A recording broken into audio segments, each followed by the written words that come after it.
همیشه میگویند افغانستان سرزمین رنج و جنگ است. اما اگر به شما بگویم زیر خاک همین سرزمین تمدن‌هایی خوابیدند که میتوانند کل تاریخ بشر را از نو بنویسند، چه؟ شهرهایی چنان بزرگ، چنان مرموز و چنان فراتر از تصور که حتی دانشمندان جهان هم از درک آنها عاجز ماندند. بیایید امروز پرده را از 7 شهر گمشده افغانستان بالا کنیم. شهرهایی که اگر دوباره پیدا شوند، تاریخ جهان را تغییر می‌دهند. 1. بلخ کهنه، شهری که می‌گویند از آدم و نمرود هم قدیمی‌تر است. در شمال افغانستان، زیر خاک‌های خاموش بلخ، شهری خوابیده، قدیمی‌تر از پارس، قدیمی‌تر از بابل و شاید قدیمی‌تر از تاریخ. بلخ کهنه، شهری که زادگاه زردشت خوانده می شود، خانه نخستین آتشکده‌ها و جایی که مورخان یونانی آن را مادر شهرهای جهان نوشتند. حفریات نشان می دهد که زیر بلخ امروزی 3 لایه شهر وجود دارد. اما لایه اول، قدیمی ترین شهر، هنوز هیچ کس نتوانسته کامل کشفش کند. بعضی آثار آن تا 7000 سال پیش برمی گردد. یک شهر گم شده در میان شهرهای زنده. 2. شهر مندیگک، تمدنی که همسایه مصر بود، اما هیچ تاریخ نویس چیزی از آن ننوشته. در دایکندی و مناطق مرکزی نشانه‌هایی از شهری دیده شده که جهان را حیران کرده. مندیگک، شهری که عصرش برابر با زمان ساخت اهرام مصر است. اما عجیب اینجاست، در هیچ کتاب تاریخی، در هیچ لوح سومری، در هیچ اثر ایرانی نامی از این تمدن نیست. پس این مردم کی بودند؟ چرا ناگهان ظاهر شدند و ناگهان غایب شدند؟ دانشمندان هنوز پاسخ ندارند. 3 آی خانم، یونان در قلب افغانستان، اما با چیزهایی که حتی یونانی‌ها توضیح داده نمی‌توانند. در کنار آمو، شهری خوابیده که جهان آن را یونان خاور می‌خواند. آی خانم، اما این شهر فقط یونانی نبود. در اینجا چیزهایی پیدا شد که یونانی‌ها در کشور خود ندارند.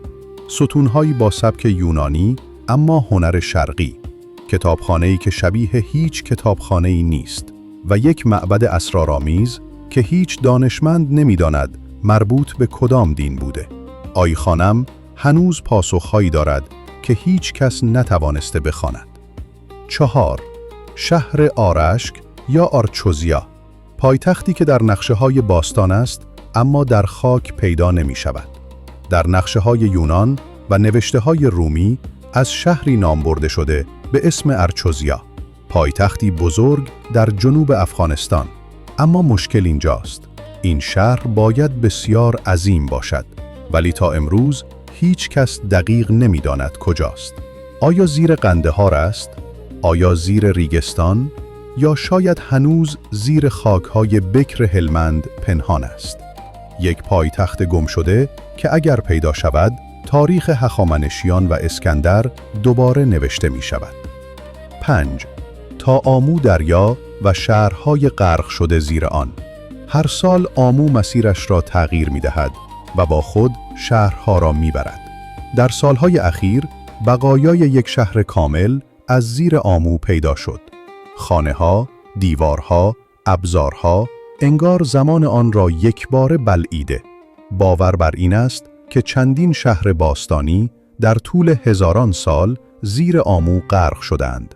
شهرهایی که شاید هیچ وقت دوباره دیده نشوند. 6. غزنی زیر خاک، شهری با 8 لایه تاریخ که فقط یک لایه آن شناخته شده. غزنی را همه می‌شناسیم، اما غزنی زیر خاک را باور کنید یا نه، باستانشناسان میگویند زیر غزنی امروزی 8 لایه شهر خوابیده است، از دوره کوشانیان، یفتلیان، اوریان تا غزنویان. اما چرا یک باره این همه شهر روی هم ساخته شده؟ آیا جنگ‌ها و زلزله‌ها آن را دفن کرده؟ یا مردم هر دوره شهر قبلی را عمدن زیر خاک کردند؟ هیچ کس هنوز پاسخ ندارد. 7. شهر کاپیسا، پایتخت فراموش شده کوشانیان. در کاپیسا روزگاری پایتخت بزرگ کوشانیان بود. امپراتوری که از هند تا آسیای میانه را در دست داشت. اما عجیبترین چیز این است: پایتخت یک امپراتوری عظیم امروز تقریباً هیچ نشانه‌ای ندارد. معبدهای بزرگ، کاخها، مجسمه‌های عظیم، همه ناپدید. چگونه؟ در چه زمانی؟ و چرا تمام این شهر یک شبه از تاریخ حذف شد؟ این هم از رازهایی است که کسی نتوانسته حل کند.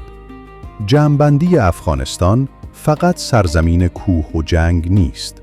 سرزمینی است که 7 شهر گمشده آن می‌تواند تاریخ جهان را دگرگون بسازد. بلخ کهنه، مندیگک، آیخانم، آرچوزیا، شهرهای غرق شده آمو، غزنی زیر خاک و کاپیسا. هر کدام یک معماست، یک راز، یک حقیقت نایافته و شاید روزی برسد که مردم ما خودشان این رازها را از زیر خاک بیرون کنند و به جهان نشان بدهند که این خاک چیزی بسیار فراتر از تصور جهانیان است.